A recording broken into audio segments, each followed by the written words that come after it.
وہ ایک سیکنڈ میری زندگی کا ایک طویل سیکنڈ تھا جب میں نے اسرائیلی معراج طیارے پر میزائل داغا تھا۔ مجھے لگا کہ شاید میزائل جام ہو گیا ہے، پھر اچانک میزائل چلا اور دیکھتے ہی دیکھتے اسرائیلی معراج شعلہ بن گیا۔ یہ الفاظ تھے اسکواڈرن لیڈر ستار الوی کے۔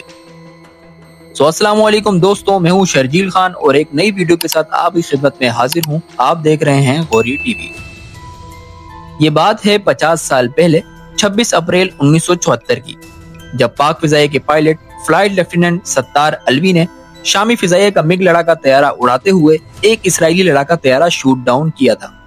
یہ اپنی نوعیت کا ایک منفرد واقعہ اس لیے بھی تھا کہ پاکستانی فضائیہ کے پائلٹس ایک دوسرے ملک کی فضائیہ کی جانب سے اسرائیل کے خلاف لڑے، جسے پاکستان سفارتی طور پر تسلیم نہیں کرتا۔ لیکن پاکستانی پائلٹ شام پہنچے کیسے؟ اس سوال کا جواب جاننے کے لیے ہمیں 5 دہائی قبل جانا ہوگا۔ اکتوبر 1973 میں عرب اسرائیل جنگ کا محاذ گرم تھا، جب پاک فضائیہ کے نوجوان پائلٹ ستار الوی رسال پور ٹریننگ کورس کا حصہ تھے۔ تربیت حاصل کرنے والے فلائنگ کیڈٹس شام کے وقت اکثر عرب اسرائیل جنگ کے موضوع پر بات چیت کیا کرتے تھے۔ جب ایک دن یہ سوال اٹھا کہ وہ خود کیا کر سکتے ہیں، ستار الوی نے ایک انٹرویو میں بتایا کہ میں نے کہا کہ ہم فائٹر پائلٹ ہیں، ہم رضاکارانہ طور پر جانے کی پیشکش تو کر ہی سکتے ہیں۔ کسی نے کہا کہ کیا تم واقعی جا کر لڑو گے؟ میں نے کہا ہاں۔ میرے روم میٹ نے بھی میری حامی بھری اور کہا میں بھی تمہارے ساتھ جانے کے لیے تیار ہوں۔ ستار الوی کہتے ہیں کہ ہم آدھی رات کو فلائنگ اکیڈمی کے کمانڈنٹ کے گھر پہنچے۔ وہ باہر نکلے تو ان کو ہم نے ساری بات بتائی، تو انہوں نے پوچھا کہ کیا تم نے پی رکھی ہے؟ ہم نے کہا نو سر۔ انہوں نے کہا کہ کل مجھے آفس میں ملو۔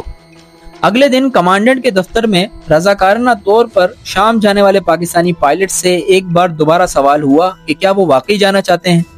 ستار الوی بتاتے ہیں کہ ہم نے کہا بالکل۔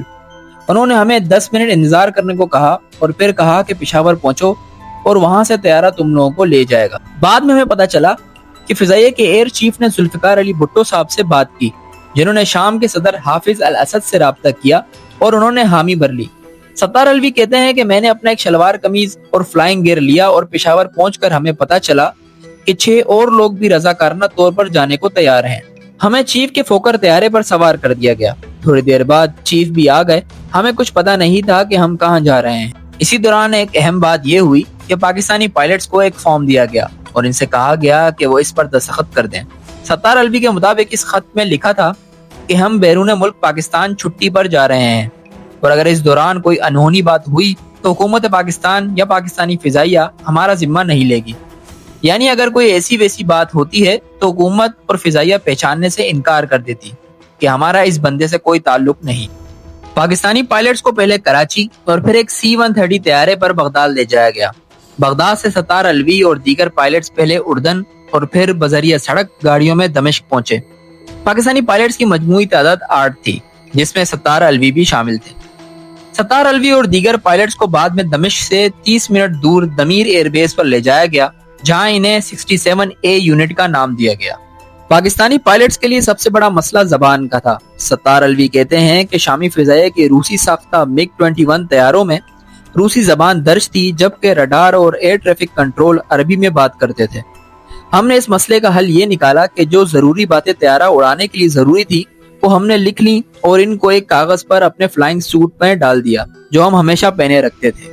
اس کا فائدہ یہ ہوا کہ ضرورت کے لیے درکار عربی زبان ہمیں ایک ہفتے میں یاد ہو گئی۔ ستار الوی کے مطابق ہم روز صبح فجر سے پہلے تیار ہوتے اور فضائی اڈے پہنچ کر انتظار کرتے۔ یہ روٹین 7 ماہ تک جاری رہی۔ اس دوران پاکستانی پائلٹس کو کئی بار فضا میں بھیجا گیا اور کئی بار ان کا اسرائیلی طیاروں سے آمنا سامنا تو ہوا مگر مقابلہ نہیں ہوا۔ ستار الوی کہتے ہیں کہ ہم نے یہ سوچ رکھا تھا کہ چاہے ہم کسی اسرائیلی طیارے کو گرائیں یا نہ گرائیں، کسی پاکستانی پائلٹ کو اسرائیلیوں کے ہاتھوں نہیں گرنا چاہیے۔ ہماری فضائی حکمت عملی اس نظریے کے تحت بنی۔ 26 اپریل 1974 بھی کسی عام دنوں کی طرح ہی تھا، لیکن دوپہر 3:30 بجے کے قریب پاکستانی پائلٹس کو معمول کا ایک دفاعی مشن سونپا گیا۔